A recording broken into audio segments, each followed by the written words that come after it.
Inilah buruh panggul atau buruh pelabuhan. Mereka berjibaku, berjuang di tengah gelombang warga yang mudik atau balik usai perayaan Lebaran. Kehidupan mereka tak mudah.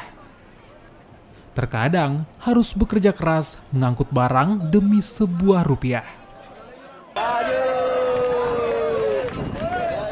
Saat kapal tiba, harapan para buruh panggul ini pun membesar. Barang bawaan para penumpang kapal jadi pintu rezeki bagi mereka. Meski bekerja keras, namun tak ada upah standar bagi mereka. Kemurahan hati para penumpang kapal jadi jalan mereka untuk mengumpulkan rupiah. Itu. Ya tergantung dari penumpang kasihan tuh, kadang-kadang itu penumpang kasihan, kita juga kasihan kan toh, begitu. Oh, jadi ada diskon, Pak? Ya ada. Biasa ada ya? Biasa. Untuk baju lebaran anak tuh, Ada berapa anak, Pak, yang akan belikan baju, Pak? 7. Ada 7 ya? Ya. Wah, luar biasa. Di musim penumpang seperti ini jadi berkah tersendiri bagi para buruh panggul.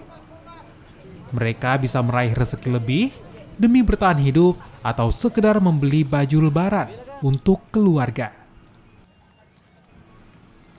Sudin Samsyudin, Kompas TV, Parepare, Sulawesi Selatan.